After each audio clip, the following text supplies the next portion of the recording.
আসসালামু আলাইকুম, সবাই কি অবস্থা, কেমন আছেন? আশা করি সবাই ভালো আছেন। যারা আম বাগানে নতুন আইতেছেন তাদের জন্য শুধু ভিডিওটা। এই যে দেখেন, এটা কিন্তু মাঝারি সাইজের গাছ। এটা বড় গাছ না, মাঝারি সাইজ, ছোটও না বড়ও না।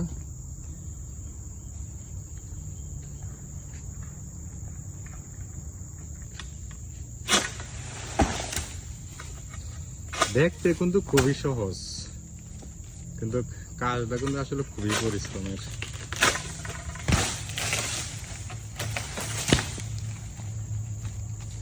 পাম বাগানে কিন্তু বেশিরভাগ কাজগুলা এই কাজগুলাই হয়, সার দেওয়া, বীজ দেওয়া, ওইগুলো কিন্তু হাজিরা কাম, কিন্তু ওইগুলো আমাদের তেমন একটা বেতন নাই।